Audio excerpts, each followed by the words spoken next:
Wassalatu wassalamu ala Rasulillah Muhammad ibn Abdullah wa ala alihi wa sahbihi wa man walah. Subhanaka la ilma lana illa ma 'allamtana innaka antal alimul hakim. Rabbi shrah li sadri wa yassir li amri wahlul 'uqdatan min lisani yafqahu qawli, amma ba'du. Sama-sama kita hormati, kita sayangi keluarga besar dari Pondok Pesantren Al-Hamidiyah, para bunyai-bunyai kita doakan semoga senantiasa dalam limpahan rahmat ridha Allah Subhanahu wa taala. Seluruh keluarga besar Al-Hamidiyah mudah-mudahan dipanjangkan umurnya, disehatkan badannya, dimudahkan urusannya, dikabulkan hajatnya, semakin dicinta Allah Subhanahu wa taala dan Rasulnya. Segenap ibu-ibu nyai, para pimpinan pondok pesantren, para pimpinan majelis ta'lim, para ustazah yang mudah-mudahan senantiasa dalam keberkahan, serta tentu saja semua yang hadir di majelis ini, baik ibu-ibu, kakak-kakak, adik-adik, anak-anak, yang mudah-mudahan selalu dirahmati Allah, selalu disayangi Allah, selalu disyafaati Rasulullah, selalu dicintai Nabi besar Muhammad sallallahu alaihi wasallam, dan menjadi perempuan-perempuan yang kelak layak ada di belakang baginda kita Nabi besar Muhammad sallallahu alaihi wasallam di akhirat nanti insyaallah. Amin ya rabbal alamin. Saudariku sekalian yang saya muliakan, perempuan Allah Subhanahu wa taala menjadikannya berada dalam tempat yang tinggi, meskipun sebelumnya di masa jahiliyah perempuan dianggap sebagai setengah barang. Islam memuliakan kita kaum perempuan hingga bahkan disebut oleh Nabi Muhammad, al-mar'atu imadul bilad, idza salahat salahal bilad wa idza fasadat fasadatil bilad. Perempuan adalah tiangnya negara. Perempuannya benar, bagus negaranya. Perempuannya rusak, hancurlah negaranya. Rembang dalam skala yang lebih kecil adalah sebuah negara. Perempuannya rembang benar, benar pula lah rembangnya. Lasem dalam skala yang lebih kecil lagi. Nilainya tergantung dari bagaimana perempuan-perempuannya. Bagus perempuan di lasem, bagus pula lah lasemnya. Demikian pula dalam skala yang terkecil, rumah tanggamu. Apabila kamu sebagai perempuan bagus di dalam rumahmu tersebut, kamu baik di dalam rumahmu, kamu menjadi seorang perempuan yang soleha, maka akan bagus pula lah seluruh keluargamu. Nabi menyebutmu sebagai tiang. Tiang itu dalam sebuah bangunan fungsinya tempat bersandar. Pintu sandarannya ke tiang, tembok sandarannya ke atap, sandarannya ke tiang. Sebuah bangunan tetap akan berdiri meskipun temboknya diruntuhkan. Sebuah bangunan tetap akan berdiri meskipun pintunya dirobohkan. Sebuah bangunan bahkan tetap akan berdiri meskipun atapnya diganti. Tapi sebuah bangunan dipastikan akan roboh apabila tiang-tiangnya dihancurkan. Kita nih perempuan, tiang tersebut sandaran bagi suami, sandaran bagi anak-anak perempuan. Subhanallah, Allah tuh sampai bikin, ini hasil penyelidikan para orang-orang yang bekerja di bidangnya, perbedaan otak laki-laki dengan perempuan. Otak laki-laki itu yang kiri lebih besar daripada otak yang kanan. Yang kanan tuh keterampilan, yang kiri itu akademik, cerdasan berpikir. Yang kiri, yang kanan keterampilan. Itu laki-laki otak kirinya lebih besar daripada otak perempuan. Kalau otak perempuan sama besar antara kanan sama kiri. Sehingga dalam berkehidupan laki-laki itu lebih make akal. Berbeda dengan perempuan. Akan tetapi perempuan itu dapat melakukan berbagai macam kegiatan sambil berpikir. Makanya kamu kalau bicara sama suami, buat para istri nih, kalau suami mendengarkanmu sambil pegang handphone, jangan percaya. Dia kalau lagi mengerjakan sesuatu, entah itu pegang HP, dilihatin handphone, entah itu sambil nonton televisi, dia tidak bisa melakukan dua hal dalam waktu sekaligus. Tapi kalau perempuan, kamu kalau punya anak perempuan, kamu ajak dia bicara, dia sambil ngelihat HP, sambil gambar, percayalah dia mendengarkanmu. Tapi kalau anak laki-laki kamu ajak bicara, dia sambil main game, percayalah dia tidak mendengarkanmu. Karena memang sebagai perempuan kamu adalah tiang. Allah menjadikanmu sebagai tempat bersandar. Sehingga kita lihatlah hasil survei membuktikan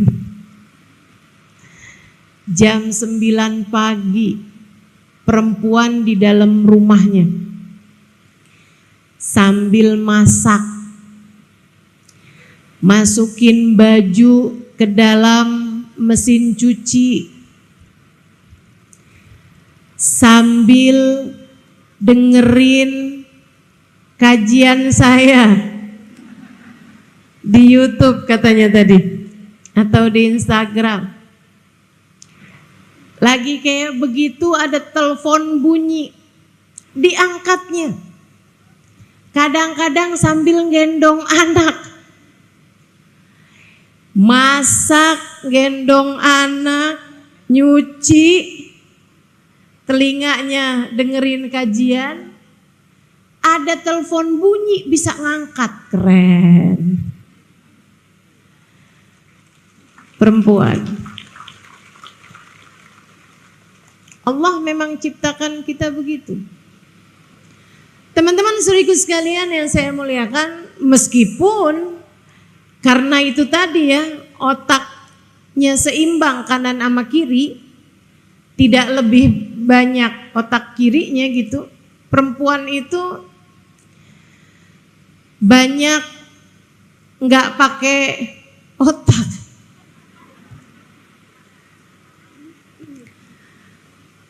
Berbagai urusan dia mengedepankan perasaan. Ya Allah.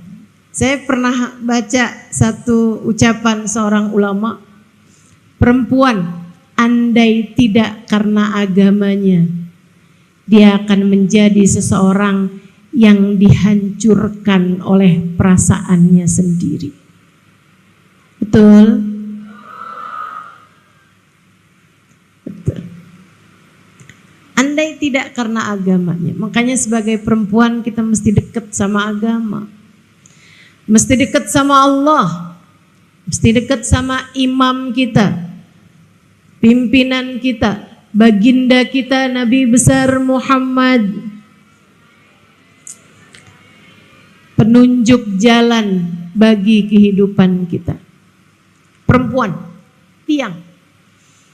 Dan sepanjang yang saya lihat dalam sebuah bangunan rumah, jarang sekali tiang itu harus bagus. Biasanya yang bagus tuh dinding, karpet, horden, gitu kan? Tiang tuh nggak kelihatan. Kita kalau ngelihat sebuah bangunan gitu, mana tiangnya? Kita masih mikir, oh ini palingan tiangnya di sini, nggak kelihatan tiangnya. Akan tetapi dalam sebuah bangunan, tiang itu harus yang paling kuat. Gak ada ceritanya bangunan dari batu bata, tiangnya dari kerupuk misalnya gitu, dari kain misalnya gitu, gak ada. Pasti harus yang paling kuat. Kalau bangunannya dari batu bata, tiangnya dari besi dan batu, semen, dicor, harus yang paling kuat. Demikian pula dengan kita kaum perempuan, harus yang paling kuat. Kita tuh nggak penting cantik, meskipun bukan berarti tidak merawat wajah, tidak merawat tubuh, itu silakan dirawat. Tapi bukan di situ poinmu. Bukan di situ nilaimu, Bu. Bukan berarti kalau kamu tidak cantik, kamu tidak akan kuat. Enggak. Bukan di situ nilaimu. Nilainya perempuan karena dia adalah tiang, ada pada kekuatannya. Perempuan harus kuat. Kuat apanya nih? Kuat badannya, bisa bawa galon sendiri, bisa pindahin kulkas, tempat tidur sendiri gitu. Bukan. Akan tetapi kuatnya perempuan ada pada kekuatan iman, kekuatan sandaran, kekuatan pegangan kepada Zat yang maha kuat, Allah subhanahu wa ta'ala. Sebab semua manusia dicipta lemah, teman-teman. Semua manusia dicipta lemah. Tak ada siapapun yang kuat, tak ada. Tidak siapapun Allah jadikan kuat. Gimana mau kuat?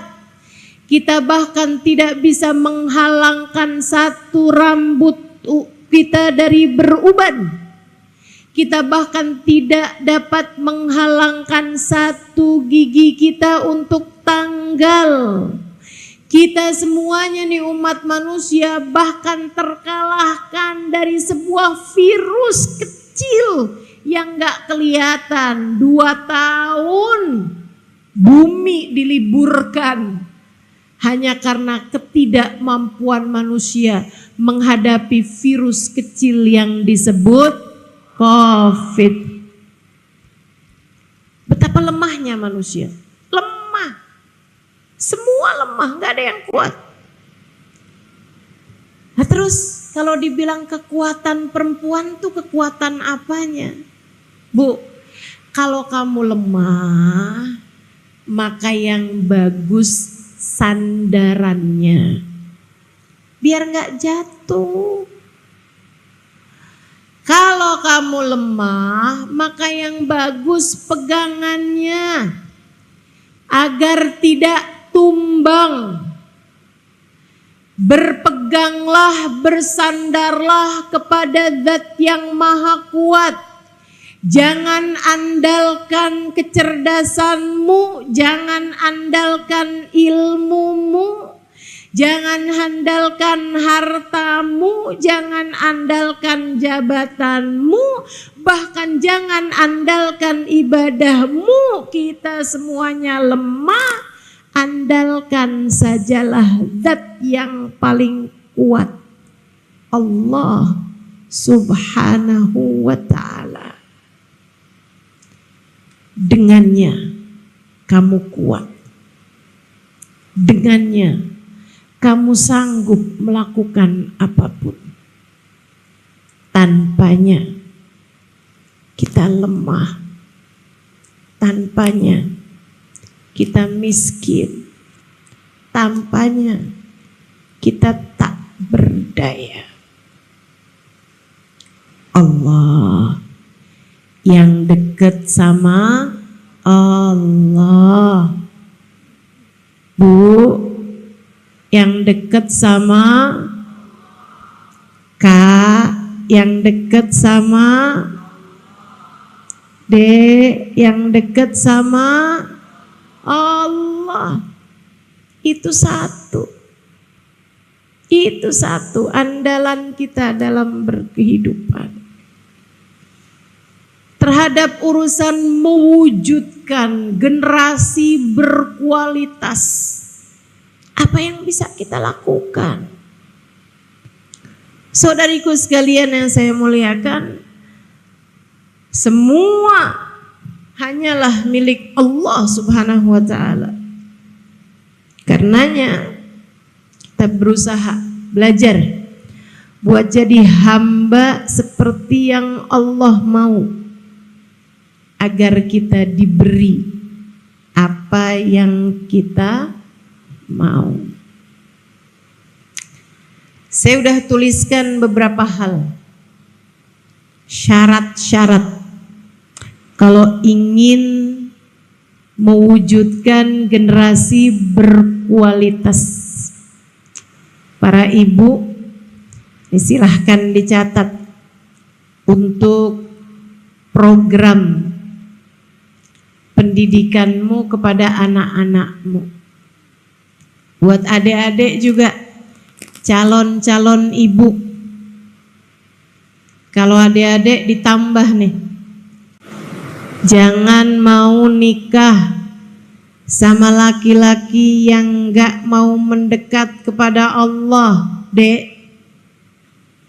Jangan mau nikah sama laki-laki gak sholat, Dek. Jangan mau nikah sama laki-laki yang gak cinta sama Nabi Muhammad, Dek. Kalau ada laki-laki sekaya apapun, seganteng apapun, sebaik apapun padamu, tapi nggak mau sholawatan,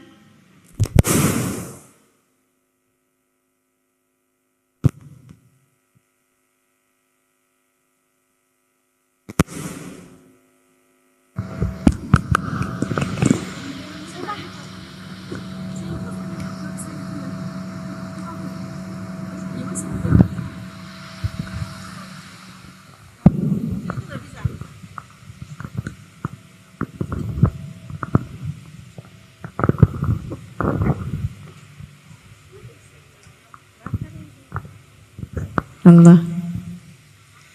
Iya, saya ulangi lagi ya. Jangan mau sama orang yang gak mau sama Allah, gak mau sama Nabi Muhammad. Gak usah terlampau banyak kriteria. Jangan terlampau punya banyak persyaratan untuk menikah dengan seorang laki-laki. Pokoknya dia baik agamanya, terjaga sholatnya, dan dia cinta kepada Nabi Muhammad. Bismillah. Bismillah. Tentukan tanggal pernikahan.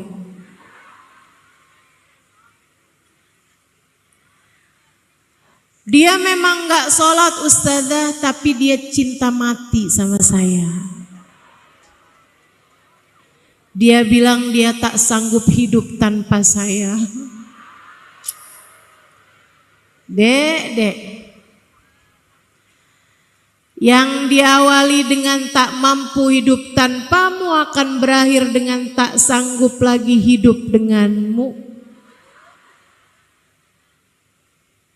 Cita-cinta yang begitu tuh namanya cinta mati. Kalau cintanya udah hilang tinggal matinya. Dah gak usah percaya sama yang begituan. Kenapa ustazah gak boleh nikah sama laki-laki yang gak sholat? Bukan gak boleh, jangan mau. Allah aja dia tinggalin, apalagi kamu.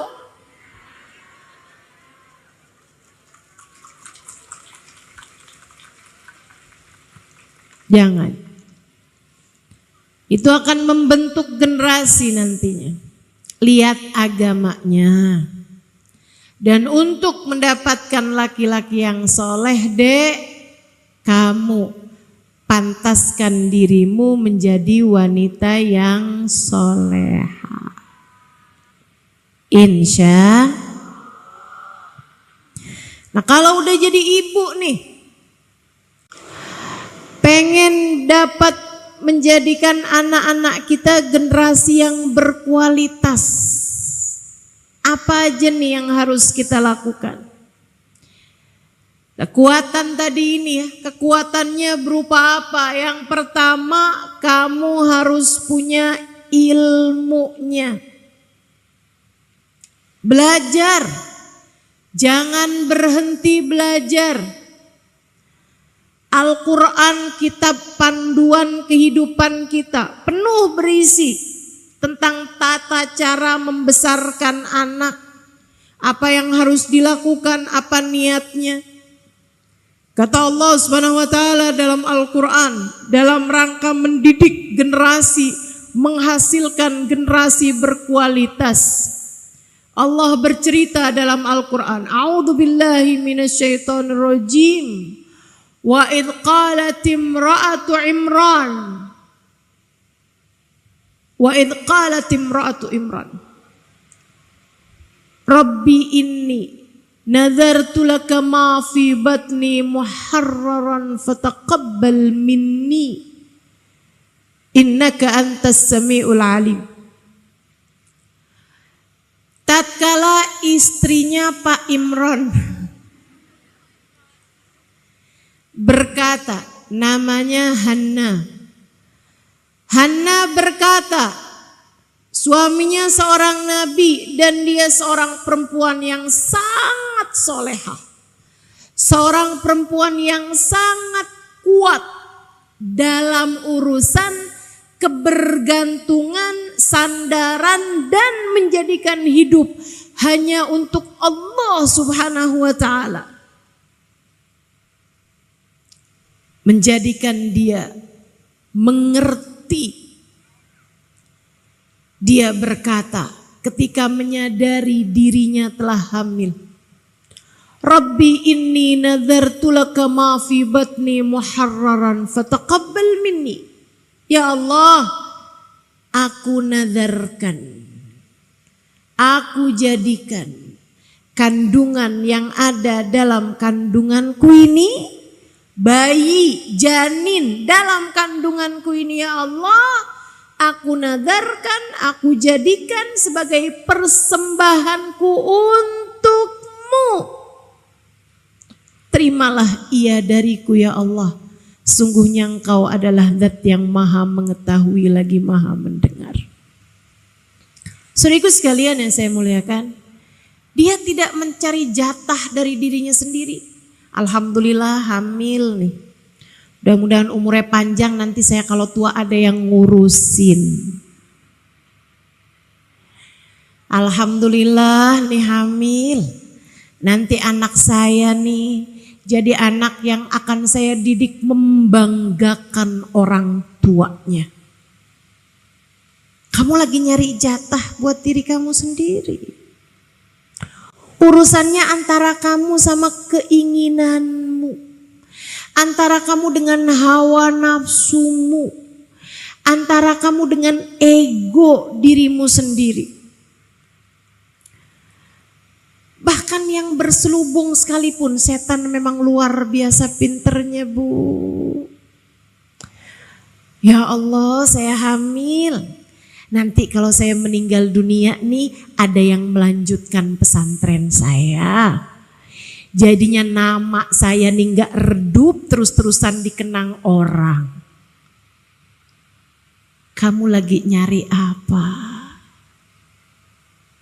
Nyari namamu. Nyari dirimu, nyari hawa nafsumu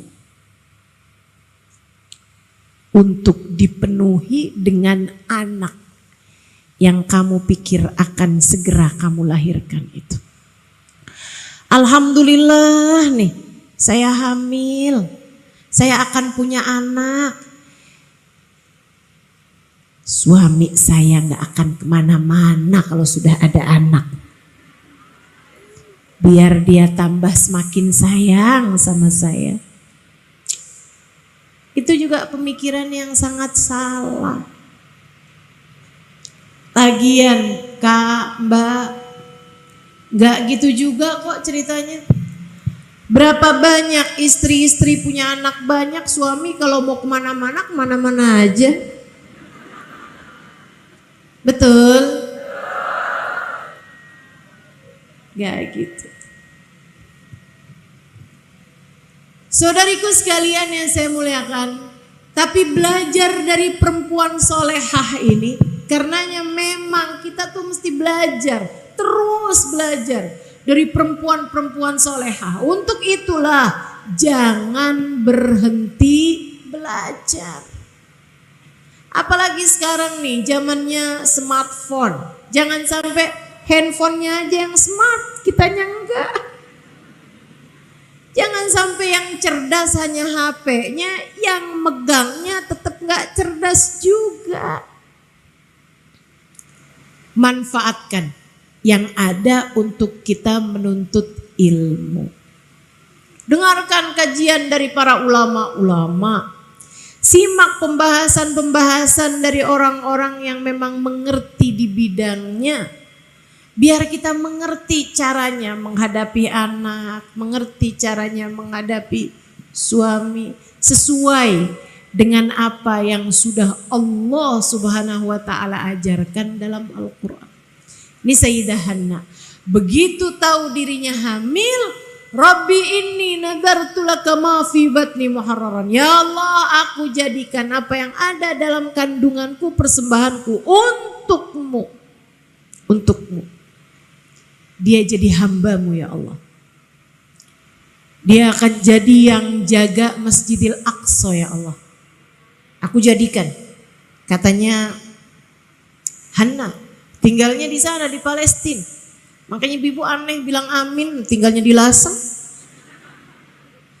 Sayyidah Hanna dulu waktu hamil, dia itu berpikir anaknya akan menjadi hamba Allah Subhanahu wa taala, akan menjadi penjaga Masjidil Aqsa. Fataqabbal minni, ya Allah terimalah dariku. Sayyidah Hanna ketika bicara fataqabbal minni, ya Allah terimalah dariku, bukan asal doa tapi memantaskan diri. Gimana caranya nih? biar anak ini pantas diterima sama Allah, biar saya pantas diterima sama Allah sebagai seorang ibu. Caranya gimana? Dia pastikan rezeki yang masuk dalam perutnya hanya rizki yang halal. Sebab innallaha thayyib la yaqbalu illa thayyiba. Allah itu bagus, tidak akan menerima kecuali yang bagus-bagus. Rezeki yang tidak halal hanya akan membuat seseorang tertolak di sisi Allah Subhanahu wa taala. Sayyidah Hannah memantaskan diri ibadah sepanjang hamil, zikir sepanjang hamil, dia jaga betul-betul waktunya, dirinya jauh dari dosa, akhlaknya dia jaga terus sampai melahirkan. Falamma wada'atha qalat rabbi inni wada'tuha untha wa laysa dzakaru kal untha wa inni sammaituha Maryam wa inni u'idzuha bika wa dzurriyyataha minasyaitonir rajim.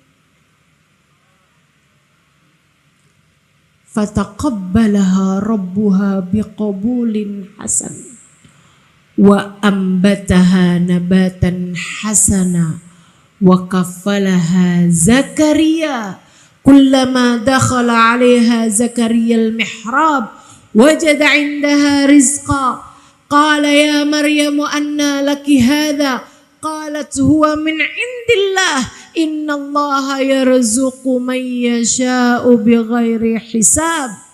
Hunalika da'a Zakaria rabbah. Kata Allah, falamma wada'atha, ketika Sayyidah Hannah melahirkan anaknya. Qalat rabbi inni wada'tuha untha, wah ternyata bayinya perempuan. Kaget, gak mau, bukan. Tapi Sayyidah Hannah berpikir bahwa anak yang sudah ia persembahkan untuk Allah lahirnya laki-laki gitu.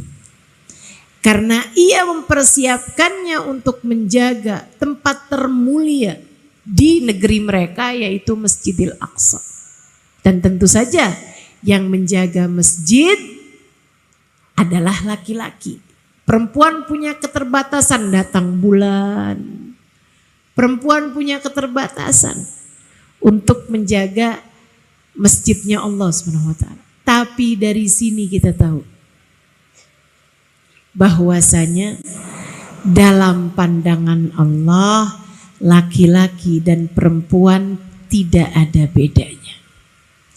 Dalam pandangan Allah laki-laki perempuan sama-sama mungkin menjadi hamba Allah yang salehah, menjadi ayah min ayatillah, menjadi tanda-tanda kekuasaan Allah, menjadi keajaiban hamba-hambanya Allah, seperti yang akan terjadi kepada Sayyidah Maryam. Walaysa dzakaru kal untha. Bagaimanapun laki-laki tentu tidak sama dengan perempuan. Gak usah ribut-ributin persamaan. Perempuan tidaklah lebih rendah daripada laki-laki, pun laki-laki tidaklah lebih rendah daripada perempuan. Ia hanya berbeda. Berbeda. Ngapain mau disama-samain barang beda? Kenapa mau disama-samain? Persamaan gender lah, apalah. Walaysa dzakaru kal untha. Laki sama perempuan memang beda, Bu, beda. Beda. Jangan mau disama-samain. Demi untuk kesetaraan. Kesetaraan gender. Lah mau gimana? Kamu mau ngangkat karung 50 kilo? Gak mau juga gitu. Urusan yang laki-laki biarin urusan laki-laki, yang perempuan biarin urusan perempuan. Tenang, kita sama-sama punya peluang untuk surga. Kita sama-sama punya peluang untuk jadi hamba yang tercinta.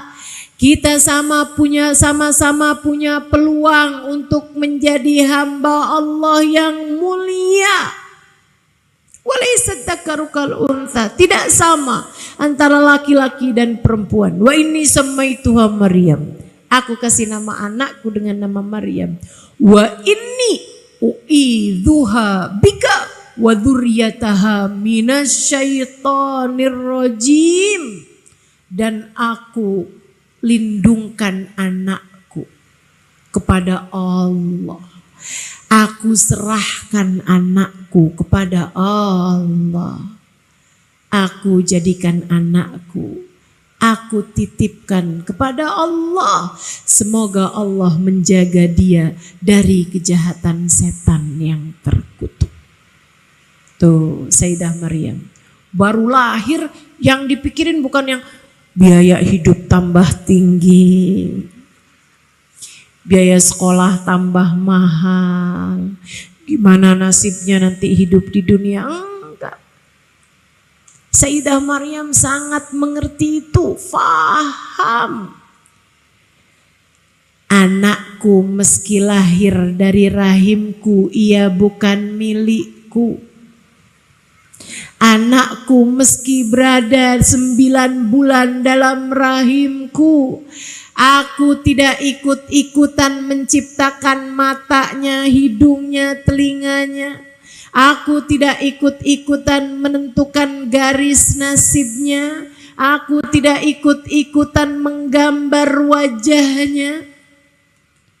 Maka anakku, meskipun ia lahir dari rahimku, ia hanyalah hambanya Allah. Ia adalah hambanya Allah. Aku akan menyerahkan anakku, kutitipkan kepada pemiliknya. Karenanya, dari sejak lahir, sang anak sudah dititipkan kepada Allah. Ya Allah, lindungilah anakku dari kejahatan setan yang terkutuk. Luar biasa Allah mengajarkan kita caranya menjadi orang tua. Di ayat yang berulang-ulang kita baca. Iya Ustazah, saya sering baca ayat itu tapi kok saya nggak mikir segitu ya. Karenanya perlu ilmu. Ilmu bisa didapat dengan belajar. Saudaraku sekalian, jangan berhenti ngaji. Jangan berhenti belajar. Terus. Yang jadi anak nih yang belum nikah, belajar deh. Jangan sibuk aja nyari kenalan laki-laki yang ganteng, yang cakep. Ditanya, kamu nyantri udah berapa lama? 7 tahun. Tujuan nyantri biar dapat anak kiai. Lah.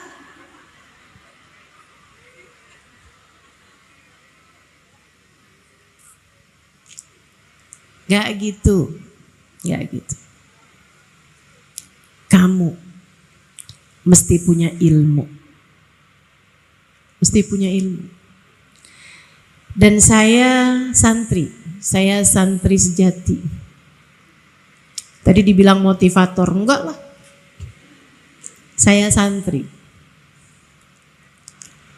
12 tahun saya nyantri. Terus belajar. 12 tahun saya tinggal di pondok pesantren. Dan sampai sekarang sesudah 20 tahunan dari saya keluar dari pondok pesantren, saya tetaplah seorang santri bagi guru-guru saya. Santri tidak pernah berhenti belajar. Terus belajar, terus belajar. Terus belajar. Belajar. Yang paling susah tuh belajar apa sih? Kalau saya sih ya paling susah tuh belajar ngadepin hati saya sendiri. Betul gak? Saya belajar 12 tahun di pesantren, 20 tahun di masa sesudahnya. Tidak ada yang lebih sulit saya hadapi selain rasa hati saya sendiri. Makanya mesti terus diajarin. Biar gak gampang suudzon, biar gak gampang ujub, biar gak gampang sombong. Masya Allah, susahnya luar biasa. Diingetin mahadis, diingetin nama ayat Quran, tetap aja emang bandelnya luar biasa. Kita punya hati dengan hawa nafsunya ini. Tapi beda orang yang terus belajar dengan orang yang tidak mau belajar. Kata Allah, la yastawil ladina ya'lamuna wal ladina la ya'lamun. Enggak sama antara orang yang ngerti berilmu dengan orang yang tidak berilmu. Maka modal utamamu untuk melahirkan generasi yang berkualitas nomor 1 adalah ilmu. Teruslah belajar, teruslah berguru kepada para ulama-ulama yang memiliki sanad ilmu bersambung sampai kepada baginda Nabi besar Muhammad sallallahu alaihi wa ala alihi wa sahbihi wasallam. Mudah-mudahan kita doakan para ulama-ulama kita dipanjangkan umurnya, disehatkan badannya, ditambahkan kesabarannya, sehingga dapat terus-terusan mendidik kita insya Allah sebagai umat Nabi mereka, baginda Nabi besar Muhammad sallallahu alaihi wasallam insya Allah. Amin ya rabbal alamin. Ilmu pertama. Yang kedua, takwa. Kamu ingin melahirkan generasi yang berkualitas, anak-anakmu jadi orang-orang yang berkualitas. Kualitas itu adanya pada takwa. Wa khairaz zad takwa. Sebaik-baik bekal dalam kehidupan adalah takwa. Walibasut taqwa dzalika khair. Pakaian ketakwaan itulah yang terbaik untuk kamu kenakan dalam kehidupanmu di atas muka bumi ini. Takwa. Apa itu takwa? Kerjain perintah Allah, jauhi dosa-dosa. Kamu pengen punya anak-anak yang soleh-solehah, kamunya sebagai ibu harus solehah. Itu yang disampaikan oleh ibunda guru kami Hubabah Zahra. Saya punya guru, salah satunya Sayyidil Habib Umar bin Hafid, guru saya. Saya pernah mondok di Sarang. Ini Ning Iing, ketua pondok semasa saya ada di Sarang, di Al Anwar, Sarang Rembang. Sesudah dari Sarang saya ada mondok di Daruz Zahra, Tarim Hadramaut Yaman, dan mengajar juga di sana. Guru kami Al Habib Umar bin Hafid, ibunya namanya Hubabah Zahra, baru meninggal beberapa tahun yang silam, kayak setahunan sebelum COVID, sekitar tahun-tahun itulah. Teman-teman sekalian, Hubabah Zahra punya anak banyak. Anaknya yang laki-laki yang pertama jadi mufti Tarim semasa hidupnya, baru wafat juga. Kayak setahunan sesudah Hubabah Zahra. Meninggal di masa pandemi, masa COVID kemarin, tahun 2020 atau 2021 gitu. Habib Ali masyhur namanya, mufti di kota Tarim. Berpuluh-puluh tahun dalam hidup beliau sebagai mufti. Anak laki-laki beliau yang paling kecil, Habib Umar bin Hafid. Kita tahulah siapa Habib Umar. ulama yang sangat karismatik, ulama yang sangat berpengaruh. Bahkan majalah People kalau nggak salah tahun ini menuliskan nama Habib Umar sebagai laki-laki muslim paling berpengaruh dalam dunia Islam saat ini. Nomor satunya Habib Umar bin Hafid. Teman-teman sekalian, Hubabah Zahra punya anak perempuan beberapa orang saya kenal. Saya banyak kenal putra-putri beliau. Dan saya saksinya bahwa putra-putri beliau, putri-putri beliau yang saya temuin, semuanya adalah perempuan-perempuan soleha. Masya Allah semuanya. Orang-orang hebat semuanya. Teman-teman sekalian, banyak orang bertanya kepada Hubabah Zahra. Hubabah Zahra salah satu dari perempuan yang saya menganggapnya juara dalam urusan kesabaran. Suaminya diculik berpuluh tahun yang lalu. Di masa Habib Umar masih umur 10 tahun. Diculik oleh kaum Syuyu'i, kalau di kita PKI ya. Membunuh-bunuhi para ulama, salah satunya ayahandanya Habib Umar bin Hafid.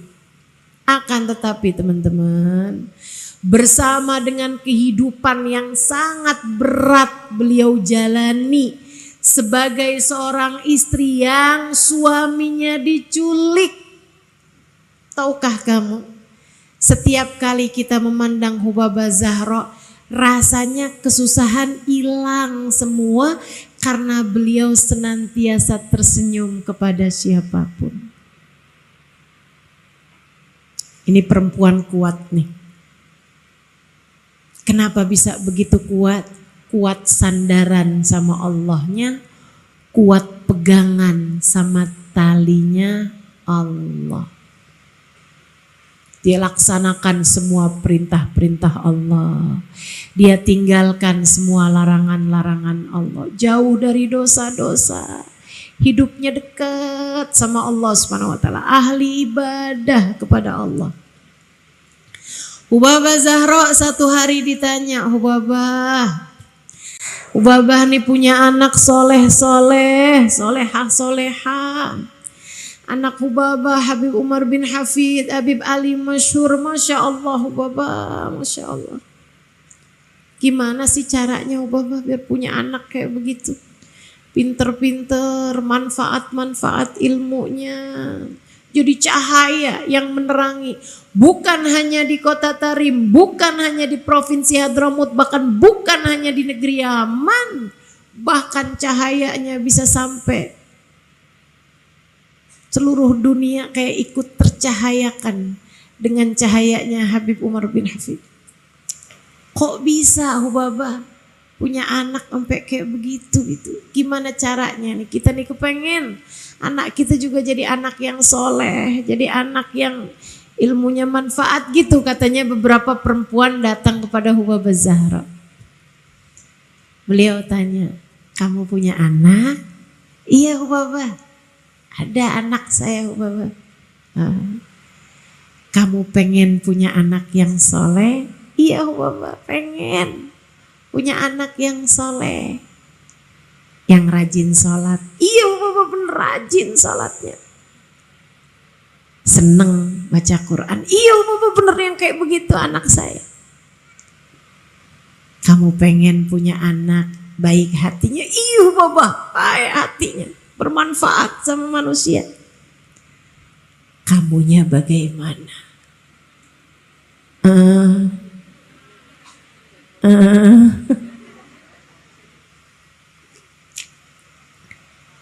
Anakmu akan jadi seperti dirimu, nak.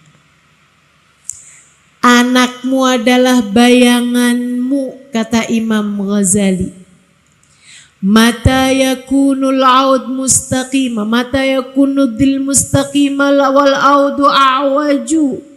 Bagaimana mungkin bayangan bisa lurus kalau benda yang berdiri adalah benda yang bengkok? Maka kamu kalau pengen punya anak yang soleh, pengen punya anak yang soleha, solehahkan pula lah dirimu.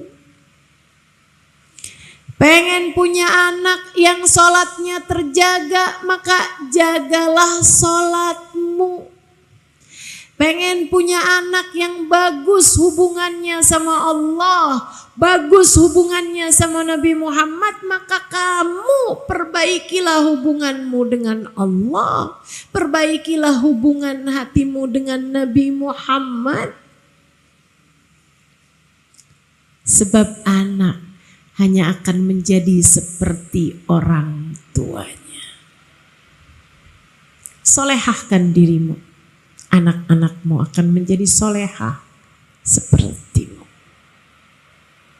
Itu yang kedua, namanya takwa.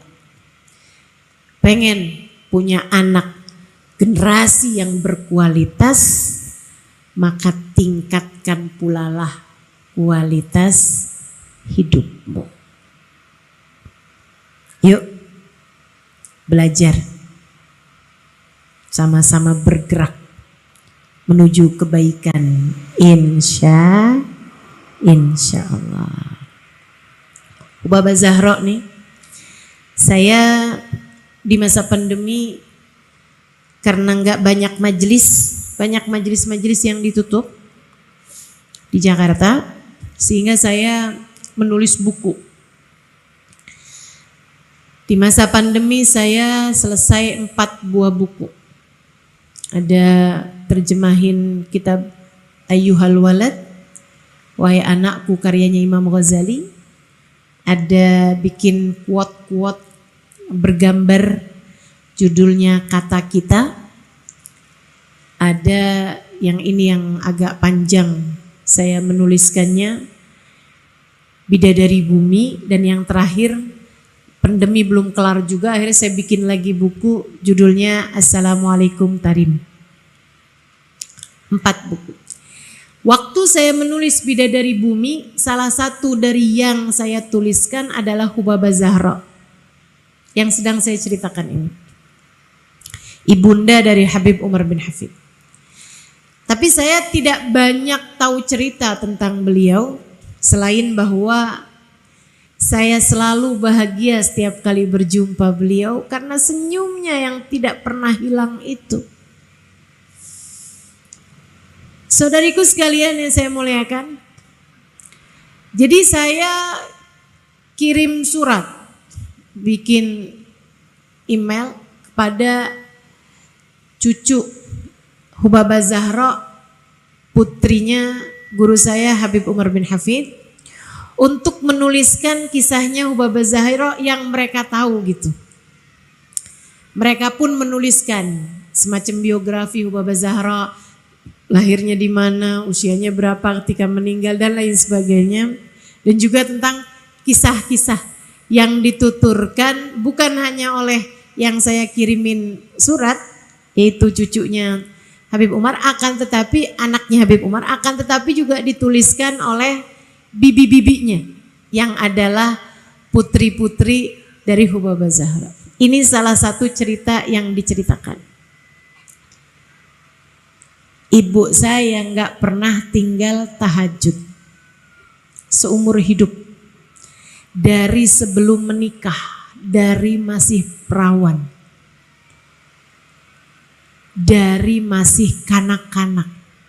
Ia bahkan sudah memulai bangun tahajud sebelum balik.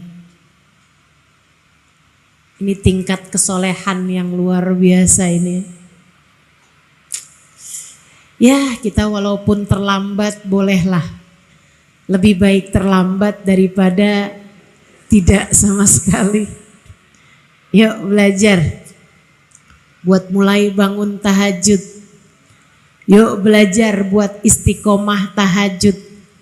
Bagi yang sudah melaksanakannya, mudah-mudahan bisa istiqomah tiap malam insyaallah.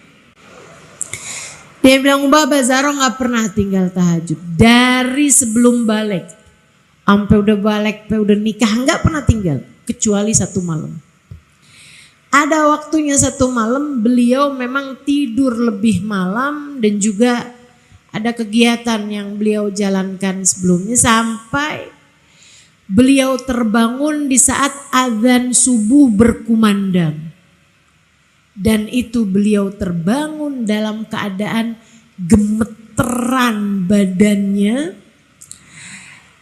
gemertakan lututnya, lemes lututnya kayak nggak bisa dipakai berdiri ketika beliau sadar bahwa beliau bangun saat sudah azan subuh. Beliau bangun tuh gemeteran tangannya, dibilang azan al-fajr, itu azan subuh tuh, azan subuh itu, azan al-fajr. Dia bilang, ya Allah, Zahra magamat lailatha, nih Zahra nggak bangun nih malam nih, Zahra nggak bangun nih malamnya, astagfirullah, astagfirullah, astagfirullah.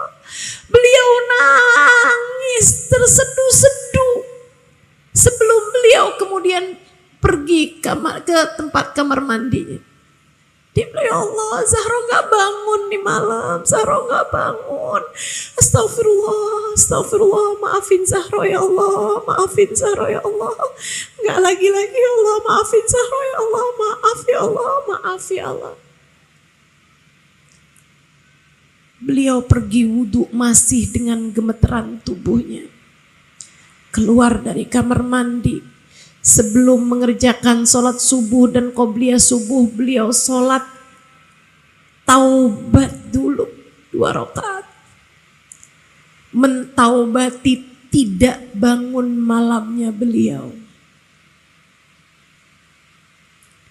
Bagaimana kabarmu teman-teman? Bagaimana kabar kita? Membicarakan generasi berkualitas adalah membicarakan kualitas diri sendiri. Insya Allah. Kata putri-putrinya, sepanjang hari itu adalah hari di mana kami mendapati ibu kami menangis sepanjang hari. Sampai besoknya baru berhenti nangisnya ketika malam besoknya beliau kembali tahajud dan tidak pernah ditinggalkan sampai beliau meninggal dunia. Keren. Kualitas.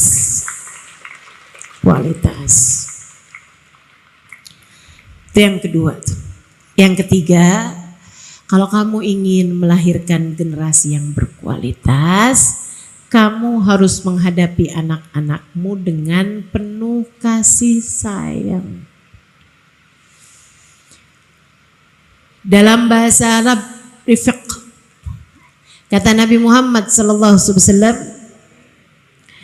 tidak ada sesuatu dihiasi dengan kelembutan kasih sayang kecuali bakal bagus. Illa wazana, wa ma nuzi'a min syai'in illa washana. Ar-rifqu ma dukhilat li syai'in illa wazana wa ma nuzi'a min syai'in illa washana.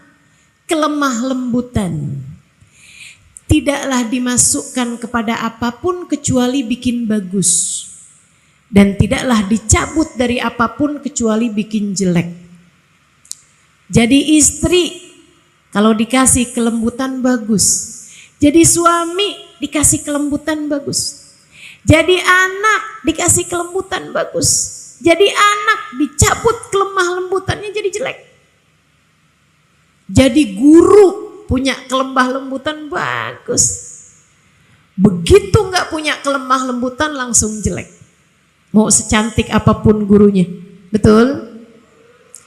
Jadi murid punya kelemah lembutan bagus, begitu kehilangan kelemah lembutannya jadi jelek. Maka para ibu-ibu yang pengen melahirkan anak-anaknya berkualitas, ingin agar anak-anaknya berkualitas, maka hadapi anak-anakmu dengan penuh kelemah lembutan. Sayangi anak-anakmu, jangan pakai kasar. Mana nih ibu-ibu yang suka ngomel sama anak?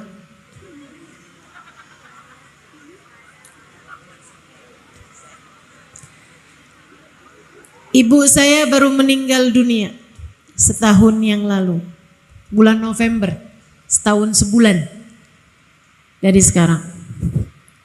Sepanjang saya jadi anaknya, saya nggak pernah tahu ibu saya marah sama saya, nggak pernah.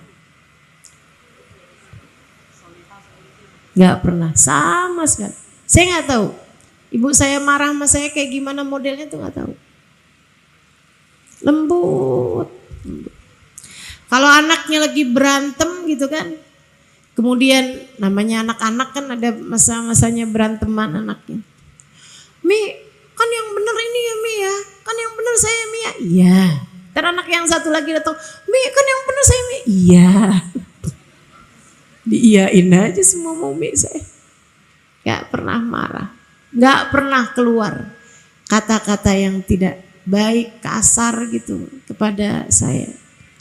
Bahkan di saat Umi saya meninggal dunia teman-teman, itu ada beberapa orang dari yang kawannya yang sering ada di masjid atau pembantu rumah tangga kami yang tinggal berapa tahun dari sejak saya kecil dulu, datang saat Umi meninggal takziah.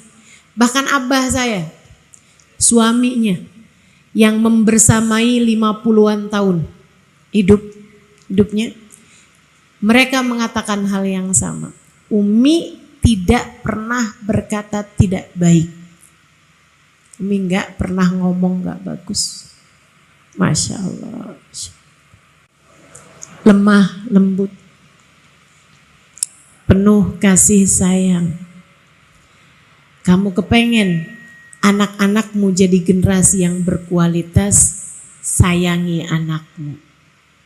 Yang sayang, ngomong sambil senyum, ngomongnya yang bagus, panggil dengan panggilan kesayangan, sampaikan pada anakmu, nah kamu adalah hadiah terindah yang Allah berikan dalam kehidupan ibumu. Pernah ngomong begitu? Iya. Padahal sebenarnya iya bukan? Siapa di antaramu yang gak sayang sama anak? Gak ada. Saya yakin semua ibu sayang sama anaknya. Saya yakin semua ibu cinta sama anaknya. Kamu bahkan sudah cinta padanya. Jatuh cinta padanya di awal kali kamu melihatnya. Pertama kali ia kamu gendong dalam peganganmu, dalam gendonganmu. Tidakkah kamu jatuh cinta padanya? Seseorang yang kamu bernafas bersama dengannya dalam satu hembusan nafas. 9 bulan ia berada dalam rahimmu teman-teman. Nafasnya adalah nafasmu. Rezeki yang ada dalam tubuhnya, anggota tubuhnya terbentuk dari yang kamu makan.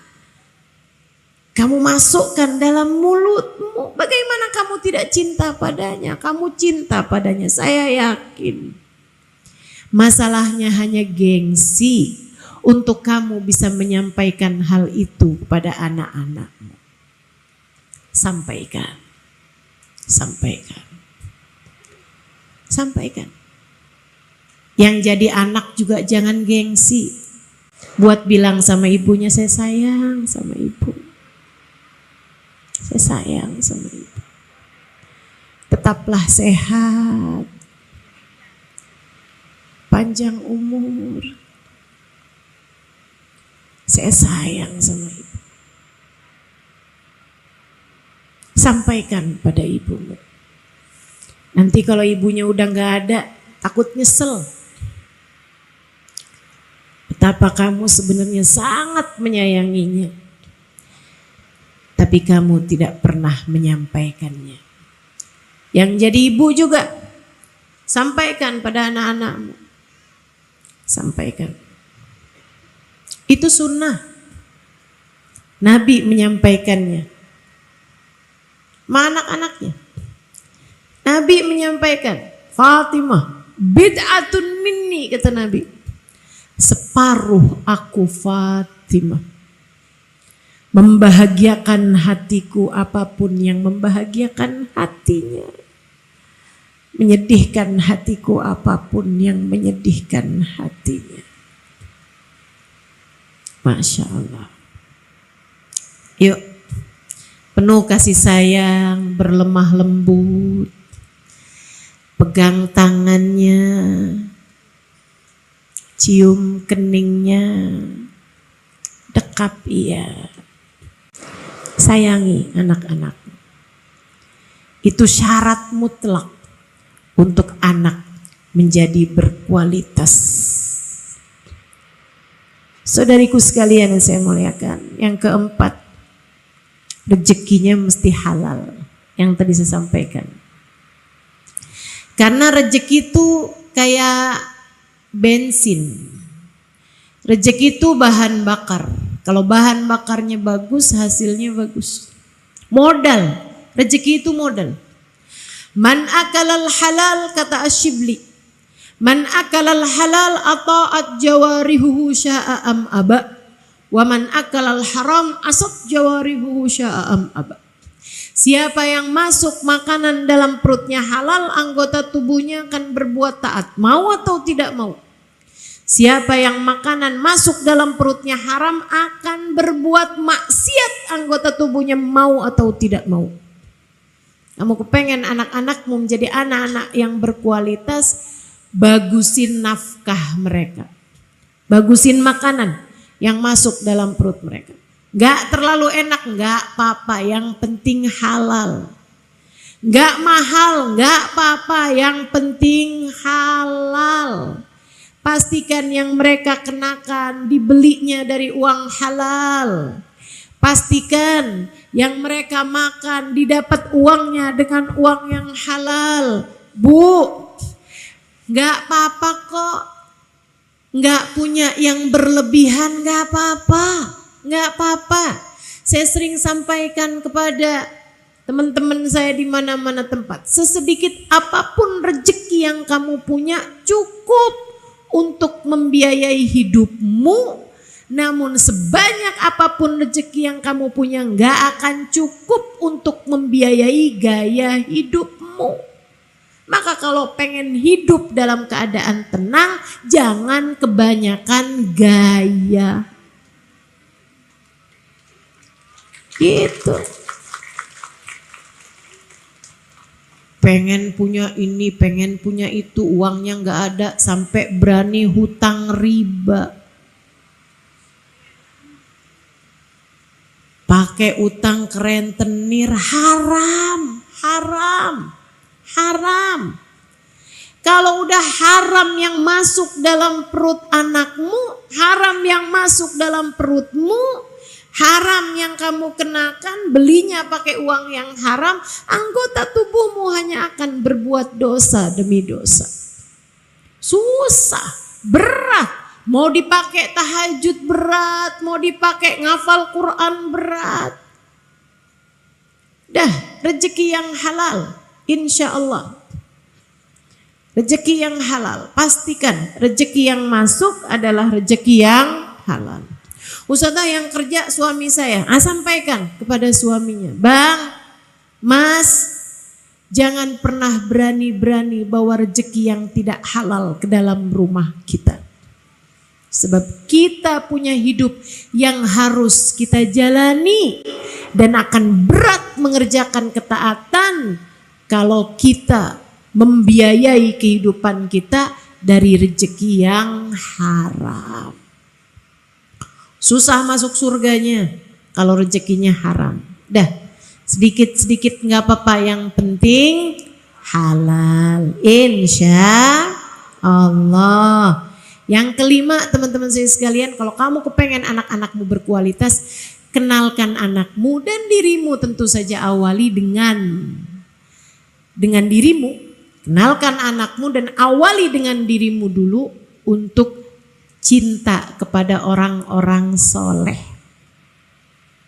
Deketin anak-anakmu kepada ulama, deketin kepada orang-orang soleh, deketin kepada habaib, deketin kepada syaraif, deketin kepada orang-orang mulia, deketin pada kiai, deketin kepada bunyai, deketin kepada orang yang hafal Quran, deketin kepada orang yang soleh-soleha, deketin. Kenalkan mereka kepada orang-orang soleh, akan jadi modal utama anak kita. Nah tuh nak, ibu, mama kepengen banget kamu tuh kayak begitu, hebat ya nak ya itu ya. Insya Allah ya nak ya. Terus gitu teman-teman, terus gitu insya Allah. Insya Allah. Nanti lama-lama anak akan timbul cintanya kepada para ulama, sehingga mereka menjadi orang-orang yang berkualitas, yang mencintai para ulama. Dan yang terakhir, saudaraku sekalian yang saya muliakan, ingin mewujudkan generasi yang berkualitas, teruslah berdoa. Doain anak kamu, doain dirimu juga, doain. Ya Allah, jadikan kami semua hamba-hamba yang mulia. Ya Allah, Kau perintahkan diriku untuk menjaga diri dan keluarga dari api neraka. Ya Allah, jangankan menjaga anak-anak kami ya Allah, menjaga diri kami sendiri saja seringkali kami gagal melakukannya. Kami mohon padamu ya Allah, bantulah kami untuk itu. Jagakanlah anak-anak kami ya Allah, sebagaimana Engkau telah menjaga anak-anak dan keturunan orang-orang yang soleh. Minta sama Allah, doa, terus doa, terus doa. Dan kita nggak pernah tahu doa kita kapan diijabah, tapi teruslah berdoa.